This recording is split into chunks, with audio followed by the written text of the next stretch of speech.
அனைத்து விதமான பிரச்சனைகளுக்கும் 11 நாட்களில் தீர்வு காண ஸ்ரீ மாரியம்மன் ஜோதிட நிலையம். தொடர்புகளுக்கு 0091 990 816 585 6.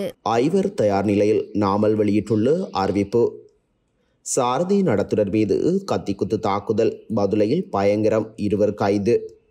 மஹிந்த ஏற்பாட்டில் இடம்பெற்ற இப்தார் நிகழ்வு.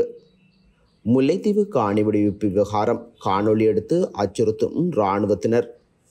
கனடாவில் தமிழர்கள் உட்பட 28,000 பேரை அதிரடியாக நாடு கடத்த உத்தரவு. இலங்கைக்கு வந்து கொண்டிருந்த கப்பலால் நேர்ந்து பாரிய அனர்த்தம், அமெரிக்காவில் அவசர நிலை பிரகடனம். இலங்கைக்கு வந்து குவிந்த வெளிநாட்டவர்களும் விமானங்களும். மாஸ்கோ தாக்குதலின் பின்னணி, புடின் முன்வைத்துள்ள பகிரங்க குற்றச்சாட்டு. ஸ்ரீலங்கா பொதுஜன பெரமுனவில் தற்போது அதிபர் தேர்தலில் போட்டியிடுவதற்கு 4 அல்லது 5 வேட்பாளர்கள் தயாராக உள்ளனர் என அக்கட்சியின் நாடாளுமன்ற உறுப்பினர் நாமல் ராஜபக்ச தெரிவித்துள்ளார். ஒரு பிராந்திய சபைக்கு கூட வேட்பாளர்களை காண முடியாது என்று கூறிய கட்சி இன்று அதிபர் வேட்பாளர்களை அதிகம் கொண்டுள்ளதாகவும் அவர் கூறினார். கடந்த 2-3 வருடங்களில் கட்சியை நம்பி பலர் கட்சியில் இணைந்துள்ளனர் என்றார். இதன்படி எதிர்வரும் அதிபர் தேர்தலில் வெற்றி வரும் பொது வேட்பாளரை முன்னிறுத்த தாம் தயாராக இருப்பதாகவும், அந்த வேட்பாளர் யார் என்பதை கட்சி இன்னும் தீர்மானிக்கவில்லை எனவும் அவர் மேலும் தெரிவித்துள்ளார். ஹம்பாந்தோட்டை பிரதேசத்தில் ஊடகங்களுக்கு கருத்து தெரிவிக்கும் போதே அவர் மேற்கண்டவாறு தெரிவித்துள்ளார். பதுளையில் இலங்கை போக்குவரத்து சபை பேருந்தின் சாரதி மற்றும் நடத்துனர் மீது கத்திக்குத்து தாக்குதல் நடாத்திய தனியார் பேருந்து சாரதியும் நடத்துனரும் கைது செய்யப்பட்டுள்ளதாக தெரிவிக்கப்படுகின்றது. இந்த சம்பவம் நேற்று மாலை 4:30 மணியளவில் இடம்பெற்றுள்ளதாக தெரிய வந்துள்ளது. பதுளையிலிருந்து முத்தேகட்டுக்கமைக்கு செல்லும் தனியார் பேருந்தின் சாரதி, நடத்துனர் மற்றும் அதே பகுதிக்கு செல்லும் இலங்கை போக்குவரத்து சபைக்கு சொந்தமான பேருந்தின் சாரதி மற்றும் நடத்துனர் ஆகியோருக்கிடையில் நேர அட்டவணை தொடர்பில் வாக்குவாதம் ஏற்பட்டுள்ளது. வாக்குவாதம் கைகலப்பாக மாற தனியார் பேருந்தின் சாரதி, இலங்கை போக்குவரத்து சபை பேருந்தின் சாரதி மற்றும் நடத்துனர் மீது கத்திக்குத்து தாக்குதல் நடாத்தியுள்ளார். காயமடைந்த இருவரும் பதுளை பொது வைத்தியசாலையில் அனுமதிக்கப்பட்டு சிகிச்சை பெற்று வருகின்றமை குறிப்பிடத்தக்கது. முன்னாள் ஜனாதிபதி மஹிந்த ராஜபக்சவின் ஏற்பாட்டில் இலங்கையில் உள்ள இஸ்லாமிய ராஜதந்திரிகளுக்கு இப்தார் நிகழ்வு ஒன்று இடம்பெற்றுள்ளது. குறித்த நிகழ்வானது நேற்று முன்தினம், அதாவது 25/3/2024 கொழும்பு ஹில்லன் ஹோட்டலில் இடம்பெற்றுள்ளது. இந்த நிகழ்வில் வெளிவிவகார அமைச்சர் அலி சப்ரி, வெளிவிவகார ராஜாங்க அமைச்சர் தாரக பாலசூரிய, ஸ்ரீலங்கா பொதுஜன பெரமுன கட்சியின் பொதுச் செயலாளர் சாகர காரியவசம் உள்ளிட்ட பலர் கலந்து கொண்டுள்ளனர். தமது காணிகளை விடுவிப்பது தொடர்பில் இதுவரை தமக்கு உறுதியான முடிவு கிடைக்கவில்லை என முல்லைத்தீவு மாவட்ட செயலாளர் தெரிவித்ததாக கேப்பாப்பிலவு மக்கள் தெரிவித்துள்ளனர். முல்லைத்தீவு கேப்பாப்பிலவு மக்கள் தமது காணிகளை விரைவில் விடுவிக்க கோரி அதிபர் ரணிலுக்கும் முல்லைத்தீவு மாவட்ட செயலாளருக்கும் கடந்த 11/3/2024 அன்று முல்லைத்தீவு மாவட்ட அரசாங்க அதிபரிடம் மகஜர் ஒன்றினை கையளித்துள்ளனர். இதன்போது குறித்த கடிதத்தை தான் உரிய தரப்புகளுக்கு அனுப்பி 10 நாட்களில் ஒரு பதிலை பெற்று வழங்குவதாக தெரிவித்தார். இதனிலையில் நேற்று கேப்பாப்பிலவு மக்கள் மீண்டும் முல்லைத்தீவு மாவட்ட அரசாங்க அதிபரை சந்தித்து கலந்துரையாடிய போது தமது காணிகளை விடுவிப்பது தொடர்பில் உறுதியான முடிவு இதுவரை கிடைக்கவில்லை என மாவட்ட செயலாளர் தெரிவித்ததாக கேப்பாப்பிலவு மக்கள் தெரிவித்தனர். இதன் பின்னர் ஊடகங்களுக்கு கருத்து தெரிவித்த மக்கள், பல வருட காலமாக தாம் தமது காணிகளை இழந்து சிரமங்களுக்கு மத்தியில் வாழ்வதாகவும், பல போராட்டங்கள் செய்தும் இதுவரை தீர்வு இல்லை என்றும், தமது காணிகளை விரைவில் விடுவிப்பதற்கு அரசாங்கம் நடவடிக்கை எடுக்க மீண்டும் தொடர் போராட்டங்களில் ஈடுபட உள்ளதாகவும் மக்கள் தெரிவித்துள்ளனர். கேப்பாப்பிலவு மக்களின் ஒரு பகுதியினரின் காணிகள் விடுவிக்கப்பட்ட போதிலும் பாடசாலை, ஆரம்ப சுகாதார நிலையம், ஆலயங்கள், தேவாலயம், பொதுநோக்கு மண்டபம் உள்ளிட்ட மக்களின் குடியிருப்புகள் இன்றும் இராணுவ கட்டுப்பாட்டிலேயே இருந்து வருகின்றன. குறிப்பாக மக்களின் பயன் தரும் தென்னை மரங்கள் பல குறித்த காணியிலேயே காணப்படுகின்றன.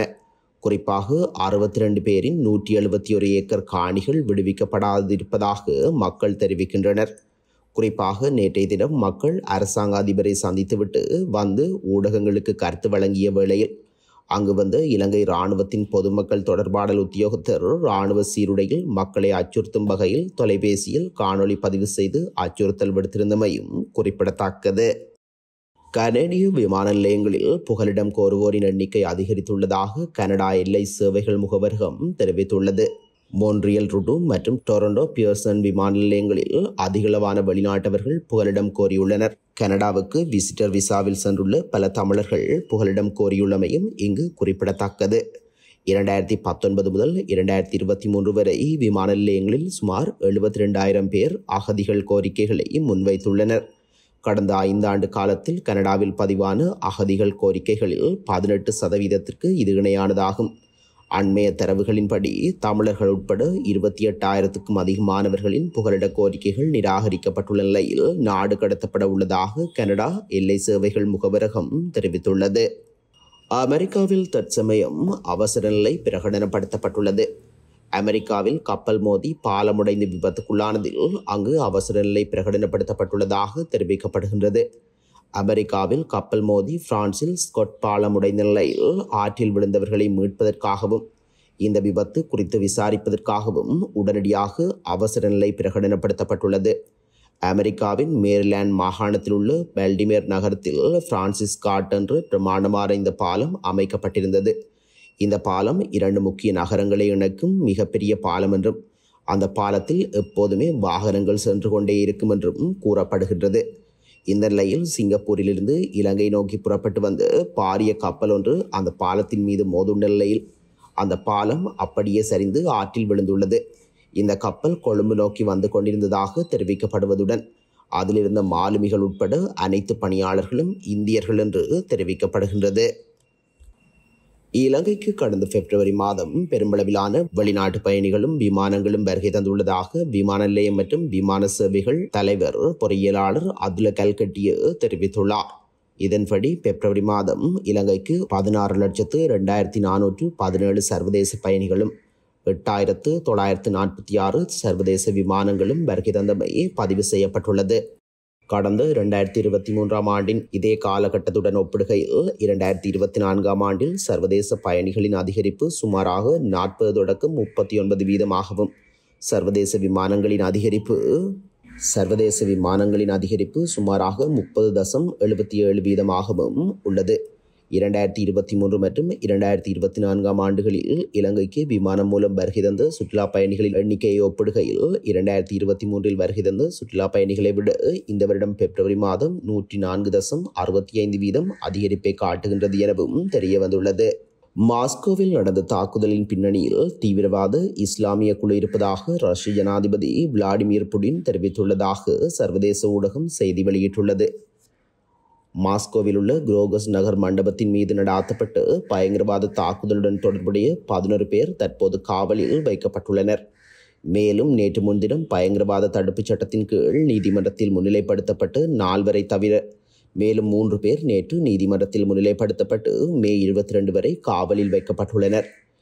மூவரும் ஒரே குடும்பத்தைச் சேர்ந்த தந்தை மற்றும் 2 மகன்கள் என்றும் தந்தை தஜிகிஸ்தான் குடிமகன் என்றும் 2 மகன்கள் ரஷ்யாவின் குடிமக்கள் என்றும் தெரிவிக்கப்பட்டுள்ளது. இஸ்லாமிய உலகம் என்ற நோக்கத்துடன் பல நூற்றாண்டுகளாக போரை நடாத்தி வரும் தீவிர இஸ்லாமிய அமைப்பு இந்த தாக்குதலின் பின்னணியில் இருப்பதாக கூறினார். ஆனால் இஸ்லாமிய அமைப்பு IS என்று அவர் இந்த அறிக்கையும் வெளியிடவில்லை என்றும் தெரிவிக்கப்பட்டுள்ளது. அனைத்து விதமான பிரச்சனைகளுக்கும் 11 நாட்களில் தீர்வு காண ஸ்ரீ மாரியம்மன் ஜோதிட நிலையம். தொடர்புகளுக்கு 0091 990 816 585 6.